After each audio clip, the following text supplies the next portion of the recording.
Good morning, everyone. How are you?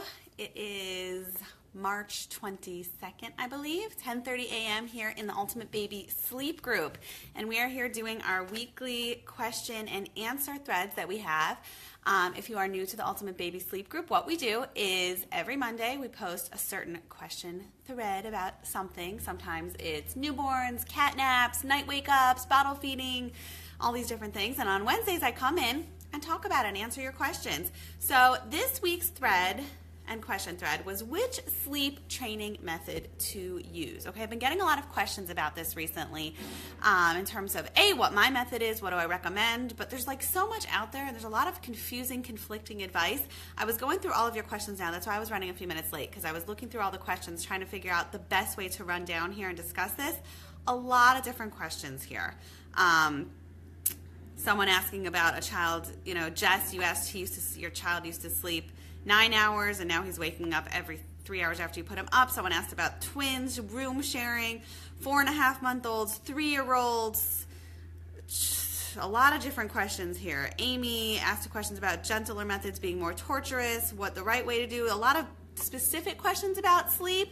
A lot of specific questions about what sleep training method is going to work, but really I found a really big undercurrent with everything. So in this week, instead of going through and answering every question, I really want to talk more generally about what sleep training is, the different methods out there that exist, why I don't like them, and what the one I recommend is, because that really was the purpose of this thread. I wanted to kind of hear your take on everything. Now, if you have been following me for some time, you know about me, you know about my theories and methods. Number one, you should only work on sleep training your child or working on your child's sleep if you're not coping. Okay, most of you have joined this group because you are looking for sleep solutions and you want help, but just remember, something is only a problem if you feel it is. People call me all the time feeling like their baby always has to be doing this, or my baby only sleeps 8 hours straight and eats and then wakes up, and I heard that at this age they're supposed to be doing 9.5. Something is only a problem if you feel it is. So if you're happy with your child's sleep, there is no reason to fix anything. My rule is if it's not broken, don't fix it. That's hands down the most important thing, number one, while addressing your child's sleep. Number two, you have to do something that feels right for you as a parent, okay? I obviously don't like intense crying methods, which is why I created my whole profession, and that's why I do what I do, and that's why I became a sleep expert, because I was looking for more gentle solutions. But if you don't have a problem leaving your baby to cry and that's what you want to do, go for it. No one can dictate for you what's right or wrong, because you are the parent of your child. And that's why I really wanted to create this group also, is because there's so many groups that are gung-ho this way, or always want that way, or never do cry it out, it's cruel, or you have to always only do cry it out because it's the only way, or gentle this. It's like such a mommy war that we have going on today. I just wanted to create a space where we can talk about sleep, talk about getting opinions from me, and obviously other parents as well, that you are all in here with no judgment, all of us just being here to support one another, offer information on experiences without saying this is what you have to do, this is wrong, this is right, because there's enough of that going on out there. Okay. So let's talk about, I'm just looking through these questions again, like I said. Let's talk about the mainstream sleep training approaches and what that means today. Okay, number one, sleep training very often has a really negative connotation.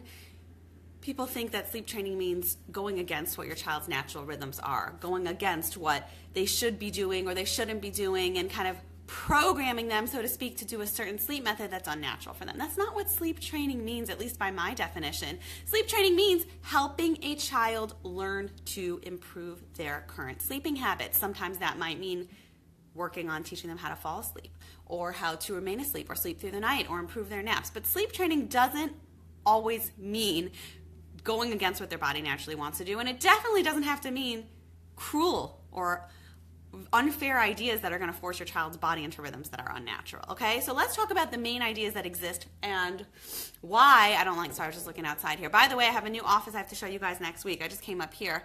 I just built an office in my basement, but I don't have any pictures hung up yet, and there's really horrible lighting, so I decided to come up here where I'm right by my window upstairs. In any case, okay. So number one, the most common sleep training idea that everyone knows about is cry it out, right? Cry it out theoretically could work, and this is why it was created many, many years ago. What cry it out means is a child falls asleep in a certain sleep environment alone. And because of this, when they transition to the next sleep cycle and have what's called scientifically as a partial awakening, then they wake up they're still alone, can follow the same cues, and fall back asleep. The problem is with this, a child can be left to cry for an hour, 2 hours, 3 hours. It's daunting on the child, daunting on the parents, often parents who don't want to hear their child scream it out. It can be really, really difficult for everyone involved. And it's not always a blanket foolproof method that works, because some children might feel abandoned. Some children might feel traumatized. Some children might have the adverse effect and actually start to produce various types of cortisones that are more in kind of anxiety mode, that make them fight sleep more. So it doesn't always even work. A lot of people call me who have tried Cry It Out, and they just don't know what to do because they've tried it for 1 week, 2 weeks, 3 weeks, and it doesn't even work, okay? So that's the term cry it out, what it means. In essence, leaving your child to scream it out on their own. They fall asleep in one sleep environment, transition back to sleep in the sleep environment. They're always by themselves, so theoretically it would work because they're always following the consistent same cues to fall back asleep, but it doesn't always work, okay? That's one end of the spectrum. Let's talk about the complete opposite. Ideas that claim there is absolutely zero crying involved. There have been a few books written about this, the No Cry Sleep Solution, a lot of other things. Trust me, I have read them all.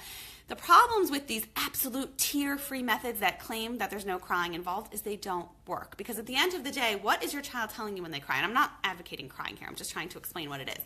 When a child is crying, they are protesting. They are telling you, Mommy, Daddy, I don't like this. You got to change it. I'm not happy with what's going on here. So in essence, when you respond to that crying in a way that stops the crying, you're giving in. Let's say a child's waking up all night for a pacifier, and you're trying to get rid of the pacifier. So every time the child wakes up for the pacifier, you say, no, I'm not going to give you the pacifier. I'm going to do this, I'm going to do that. But the child's still crying, so to stop the crying, what do you have to do?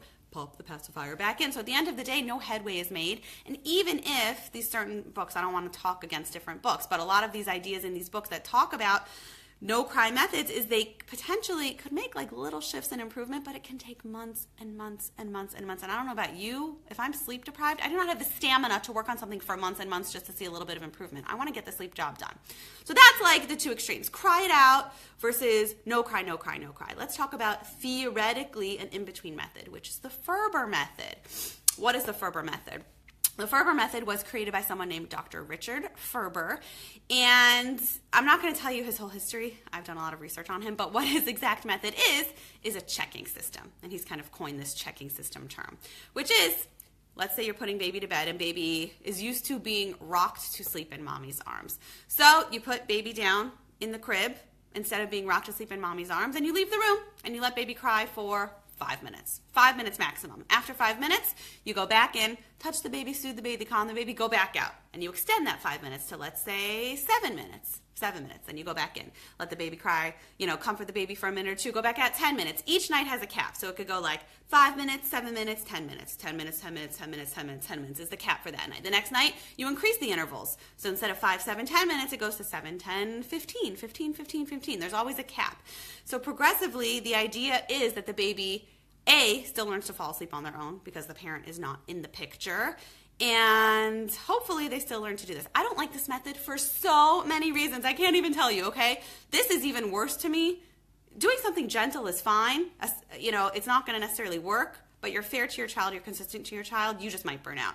Cry it out, I don't like for a lot of other reasons also, but at least it's consistent, okay? But I don't like to do cry it out either unless it's like the end last resort and you've done a lot of other things and your child's familiar with their crib. But this middle ground approach gets you nowhere. I know people like Ferber and they've seen a lot of success with it, but this is hands down the most common method people try where they see no success. Why?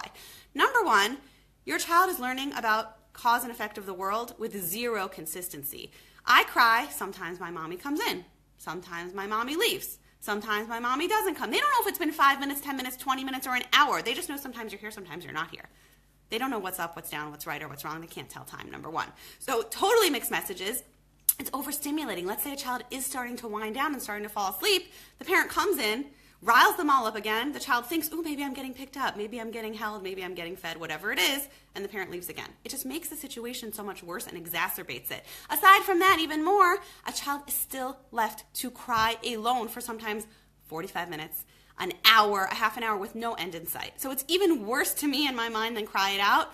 If you like cry it out and that works for you, fine. But this middle ground of the in and the out and the in and the out, It's just very confusing for children. Some people do see success with it. If you do, that's great. But the majority of children that I work with who parents have tried this, totally inconsistent and doesn't get you anywhere. Okay, so those are like the three. Intense crying, I'm trying to show you a little graph with my hands. Intense crying, absolutely zero crying, and then this like Ferber method that was created in between. That was supposed to be a middle ground. And there's a lot of different tiers of that. There's this pick up put down method that a lot of people like to use, which is, this baby whisperer method, who she wrote her book about 15 years ago with newborns, babies under 3-4 months. You pick them up, you put them down. Again, I don't like these methods because they're inconsistent. Your baby doesn't know what you're going to do. Your baby doesn't know if you're picking them up, if you're putting them down, if you're in, if you're out. Things only work when you consistently give your child the same message over and over. It's a loving message. It's a gentle message. But like I said, you've heard me say before, the reason all these ideas work is because your baby learns about the world through cause and effect. They learn when I do X, my mommy does Y. Not when I do X and I'm crying, my mommy sometimes leaves, sometimes comes, sometimes feeds me, sometimes picks me up, sometimes leaves me for 20 minutes. Okay, you get the picture. So I'm just going to go through some of these questions here and talk to you a little bit about what you can actually do. Actually, I'm not even going to go through because each of these own questions right now, I could answer you each for like 45 minutes because they're worlds apart, which is why I like to normally have a theme. Newborns, twins. Oh, we should do a twin theme soon. We'll do that in a few weeks. Cat naps, whatever the case may be. So let me tell you about what I do like. Okay, I just told you what I don't like. I've created a method called the gentle phase out method, which is pretty self-explanatory, especially if you've been watching my other videos about bedtime battles and night wake-ups. It's all about consistently giving your child the same message while incrementally and slowly phasing a sleep dependency out of the picture. So if your child is completely dependent on being held to sleep, completely dependent on being fed to sleep, completely dependent on the pacifier or driving in the car or 100 other things, a mother who I spoke to yesterday has a 9-month-old that only falls asleep when she holds him with his head up, bouncing up and down on one of those exercise ball things, like one of those big ones. Her back's killing her. God forbid she should sit in a rocking chair because he knows the difference. He wants specifically like that bouncing motion, whatever the case may be. You can make your own list of sleep dependencies, I'm sure. But whatever it is that sleep dependency is, you can't just break it away cold turkey and say, sorry, buddy, now you're going to sleep in your crib. Your child's not going to respond well, and you have to have a game plan and stick with it. Nothing you do, you are going to see results after 1 night or 2 nights or 3 nights. It's about doing it over and over and over and over, while at the same time making sure you're doing what feels right for you as a parent, but is consistent for your child, okay? So you know how I feel about routine. You can't even work on teaching a child how to sleep with any sleep training methods until you've gotten a routine set up. So that's like a foundation on the back burner. We talk about that all the time here in this group. Once you get to that point, you have to make a game plan. Let's say your child is completely dependent on you always holding them to sleep, okay? I'm not going to get into the night feedings one because that's more complicated. Go watch the night bottles and night nursings one because that's a whole realm in and of itself. But let's say your child is dependent, like this baby, on being held to sleep in that bouncer. So you might decide, all right, I want to go full force and get my baby sleeping. Hey, Jamie, how's it going? I want to go full force and get my baby sleeping in their crib. And I don't even want to start phasing into the crib slowly because I'm just done. My back hurts. I can't work anymore on teaching my baby how to fall asleep while being held because I just can't do it anymore. So you want to put your baby in the crib. Fine.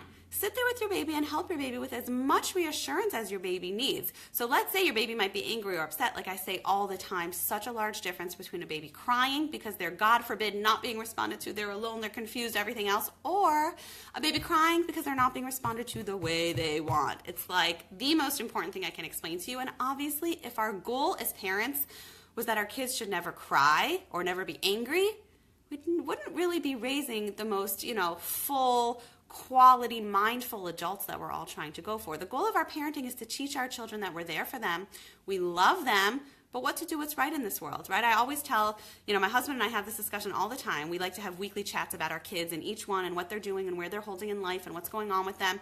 Our constant undertone is always to teach our children what's right versus what's wrong, and teach them to choose right? That's what we're doing here. We want to have wholehearted, amazing adults that we would want to hang out with when they get bigger. So same thing here with your babies. The goal is not that your babies should never cry. And I know it's hard for us when our babies cry. We are mommies. And trust me, I hate when my kids cry or are upset too.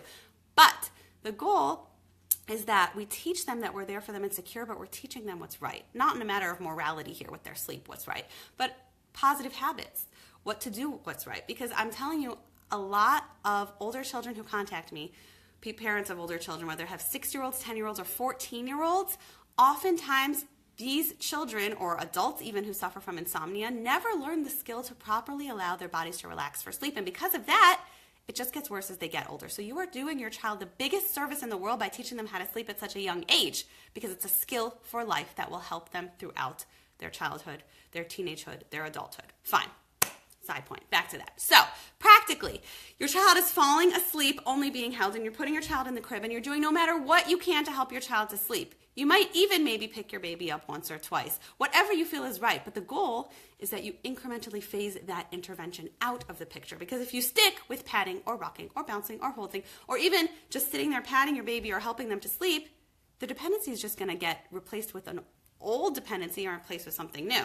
Let's say you always held your baby to sleep, but now you're patting your baby always to sleep. Then your baby's just going to get used to being patted to sleep. So instead of waking up 1,000 times at night to hold your baby, you're going to be waking up 1,000 times at night to pat your baby to sleep. You know what I'm saying? You have to have a game plan.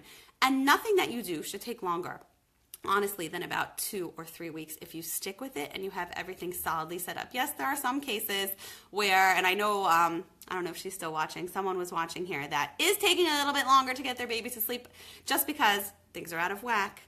Definite sleep fighter, but in general cases, it shouldn't take longer than about 2-3 weeks because you're being consistent with whatever method you do. Things go all off kilter when you try this for a night and then you try this for a night and then you try that for a few hours and then you decide you're not comfortable with that. Sit down and have a talk with yourself. Have a talk with your partner if your partner is on board. You have a partner if you don't. Talk about it with a friend, some third-party person. Post it here in the group. We're all here to support you. And make a game plan of what you feel comfortable with. Are you okay with crying? Or maybe you're not okay with it. Can you endure the crying if you're working towards a goal of sleep? Do you want to have zero crying involved whatsoever? Fine. If you don't want to have any crying and you don't want to do anything, do you want to try one of these really, really gentle methods that can take 2-3 months to make little bits of improvement? Or did you decide, listen, the crying is so hard for me, I can't handle it. I'd rather just not sleep. Only that's a decision that you can make. Or do you decide, you know, I don't want to do a middle ground that's inconsistent, but I want to find something where my child's emotionally secure. I'm still responding to them. They're still there. They know that I'm there for them. There might be a little crying, but not from a place of emotional damage or trauma, and I want to see headway. What do you want to do? You have to first sit down and have a talk with yourself. After you have that talk with yourself, what's your game plan? What are you going to do consistently? What are you going to start with every single time your child wakes up? What are you going to start with every single time you're putting your child to sleep? Hey, Megan, how are you? What are you going to do every single time to make sure that you are consistently doing it? Because like I said, the only thing, and I say this all the time, the only thing worse than not doing something about your situation and remaining sleep deprived is starting and stopping and starting and stopping and being inconsistent and burning out yourself and totally confusing your child. Whether all of you in here wrote about your 3-month-old twins or your 4-month-olds or your 3-year-old or your 4.5-month-old or your 6-month-old, I'm reading all these questions here that we had, or your 6.5-month-old, or your 5-year-old, or your 8-month-old, all of you here. It doesn't matter how old your child is. Nothing is going to work if you're not consistent and you don't stick with it.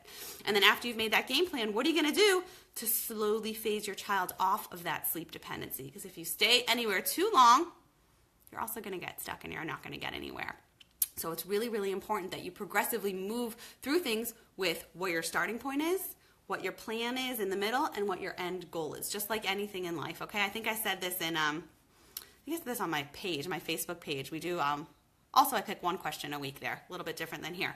But I told, my motto in life is the 5 Ps, you know, proper planning prevents poor performance. Like, it sounds funny, but we can't expect anything to work well unless we technically set ourselves up well for it. And I think I even went on a rant here last week when I was telling you, Jamie, if you're still watching, you got to just do it and you got to be consistent with it. Okay, Lena, what is an example of a game plan and how do you stick to it in the middle of the night and be consistent? What if baby's crying because they're hungry? What's the game plan and how do we differentiate? That's a good question. Oh, that's my phone ringing. It's okay, we'll ignore it.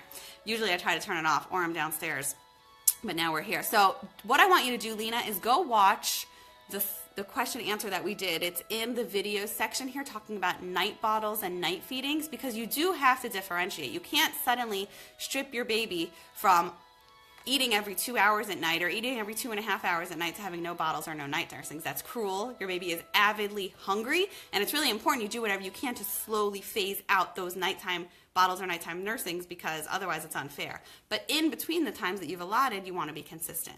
Okay? You want to do whatever you're doing. If you're always touching your baby, so I'm just looking who's outside here. Looks like My husband just came home. This window is dangerous for me. I'm just like checking it out outside all the time. Sorry, guys. You want to always be consistent. So whether or not you're always touching your baby, or always singing to your baby, or always even holding your baby if you're trying to get them acclimated to not needing to eat as frequently, whatever you have to do is you have to be consistent with it, because otherwise your child's not going to learn anything. You're going to get burnt out and things are going to go all out of whack. Okay, does that answer you kind of, Lena? I hope so. Next time I won't do this window. It's just way too exciting. There's like a big truck out here looking at things. I got to just set up my office so I can talk to all of you and answer all of your questions. So that's the story. Let me see if I missed anyone. I know I didn't go through the specific questions this week, just like I said, because you're each your own universe. But Lena, just like I said, you have to do what's comfortable for you. You have to decide, how do I feel about crying? How do I feel about my sleep? And what's a middle ground where I can make sure I'm getting sleep, but it's still a comfort level in terms of being there for my child and providing for them? How much is my child eating in the night? How frequently? How often do I feel like my child can last between feedings? Making a game plan and being consistent with whatever you do. Because there's a few of you watching here who are even in my Rested Moms Club who can attest to the fact that you will get results if you stick with what you do. I tried to delay it like you talked about in your video. Doesn't work with your son. How old is your son, Lena? Tell me how old your baby is and give me a brief rundown. I'll wait a minute. Give me a brief rundown of what your current sleep situation is. How old's your baby? How often does your baby eat? What did you try doing? I'm assuming, let's see if you posted your question even here. Oh, is that you, Lena? Yeah, you're 6.5-month-old. Oh, you posted your question here. Let's see. You're 6.5-month-old. During the day will only sleep on me. I'm just reading through this. He's nursing. He wakes up if he's not on you. Okay, that's consistently being inconsistent because he falls asleep on you and wakes up and he's not on you. So that's not teaching him how to do anything consistently. He sleeps in the bed with me because he wakes up all night, like you just said here, every hour.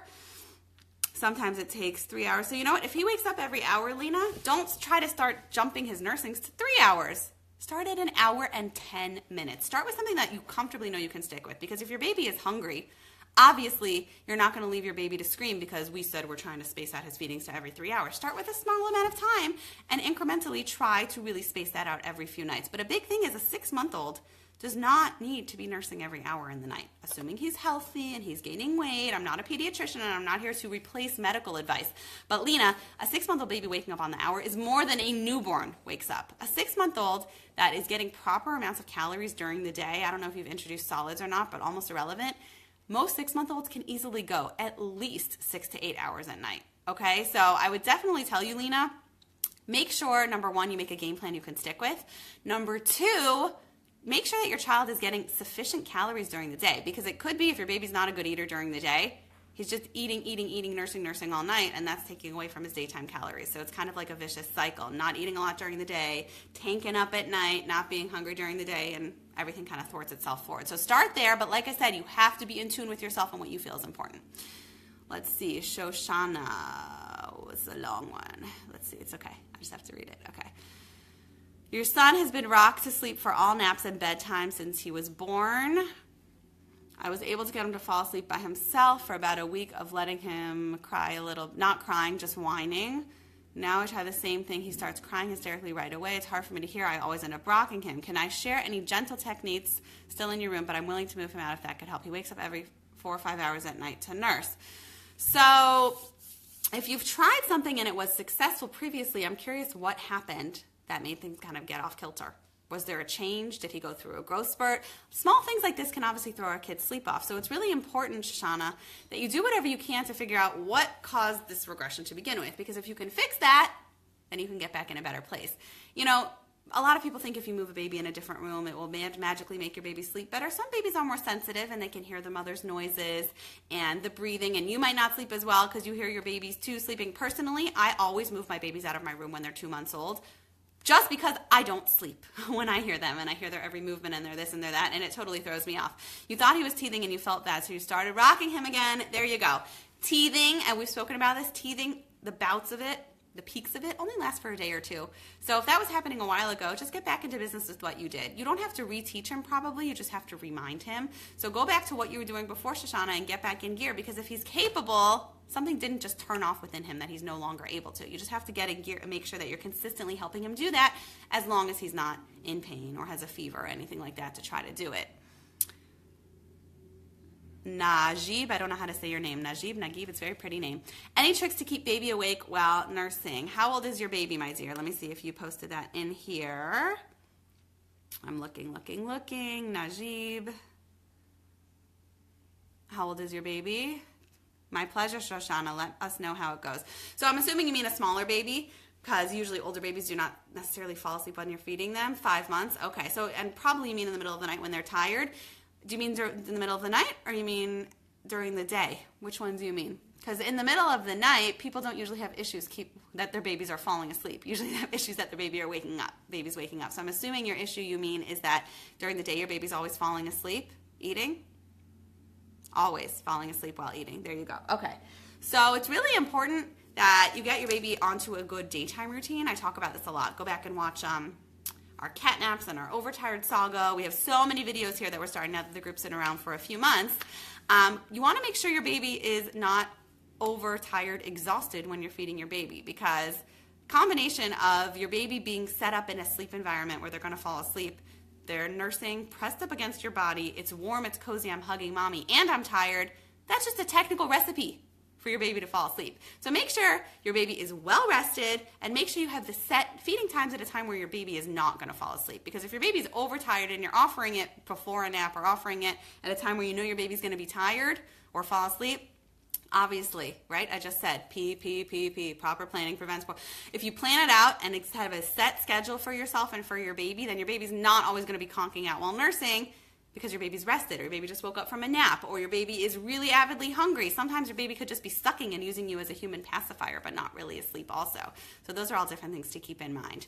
Okay, so really at the end of the day, it's all about doing what feels right for you. And if you haven't yet taken our quiz at the banner in Ultimate Baby Sleep Group up top there, you can take my quiz and answer, I think it's 5 questions. Answer those 5 questions to figure out why your baby isn't sleeping.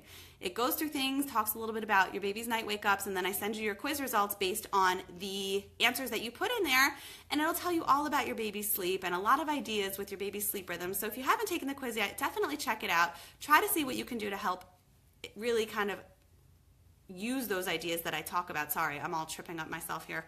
This window is throwing me off. I'm looking at it.